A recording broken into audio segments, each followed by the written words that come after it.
যশোরের বাঘারপাড়া উপজেলার প্রত্যন্ত গ্রাম সৈয়দ মাহমুদপুরের কৃষক মাজেদুল ইসলাম লিচু চাষে বদলে ফেলেছেন নিজের জীবন। একসময় ধান ও পাট চাষ করে জীবন চালালেও গত 10 বছর ধরে লিচু চাষে এনেছেন আমূল পরিবর্তন। বিস্তারিত দেখুন শহীদুল ইসলামের প্রতিবেদনে। মাত্র 2 বিঘা জমিতে পরীক্ষামূলক শুরু করে এখন তিনি 25 বিঘা জমিতে মাদ্রাজি, বোম্বাই ও চাইনিজ জাতের উন্নত লিচু চাষ করছেন।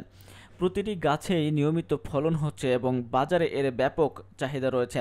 মাজেদুল বলেন, শুরুর দিকে অনেক উপহাস করত, এখন তারাই আমার কাছ থেকে পরামর্শ নিচ্ছে। প্রতি মৌসুমে তিনি প্রায় 60 থেকে 70 লক্ষ টাকার লিচু বিক্রি করেন। খরচ বাদে প্রায় 20 লক্ষ টাকা আয় হয় তার। তিনি এখন লিচু প্যাকেটজাত করে ঢাকাসহ বিভিন্ন শহরে সরবরাহ করছেন এবং ভবিষ্যতে নিজস্ব ব্র্যান্ড গড়ার স্বপ্ন দেখছেন। এ বিষয়ে জানতে চাইলে বাঘারপাড়া উপজেলা কৃষি কর্মকর্তা ইয়ামিন হোসেন কোনো মন্তব্য করতে রাজি হননি। লিচুরি আছে, গত বছর আছে প্রায় 70-80 লক্ষ টাকা লিচু বেচছিলাম।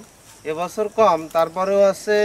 আমি দেশি লিচুতে মনে করেন যে আবহাওয়ার কারণে আছে নষ্ট হয়ে গেছে, প্রায় আমার 18-20 লক্ষ টাকা লিচু নষ্ট হয়ে গেছে।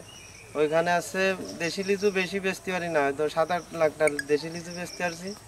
আর বোম্বাই লিচু তারপরে কম। বোম্বাই লিচু তো এবছর বাগারপাড়া উপজেলায় কম হয়েছে, অন্য জায়গায় কীরকম হয়েছে আশা করি সেদিকেও কম।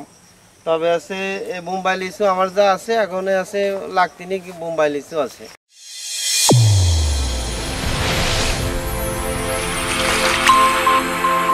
চ্যানেল A1 হৃদয়ের স্পন্দন।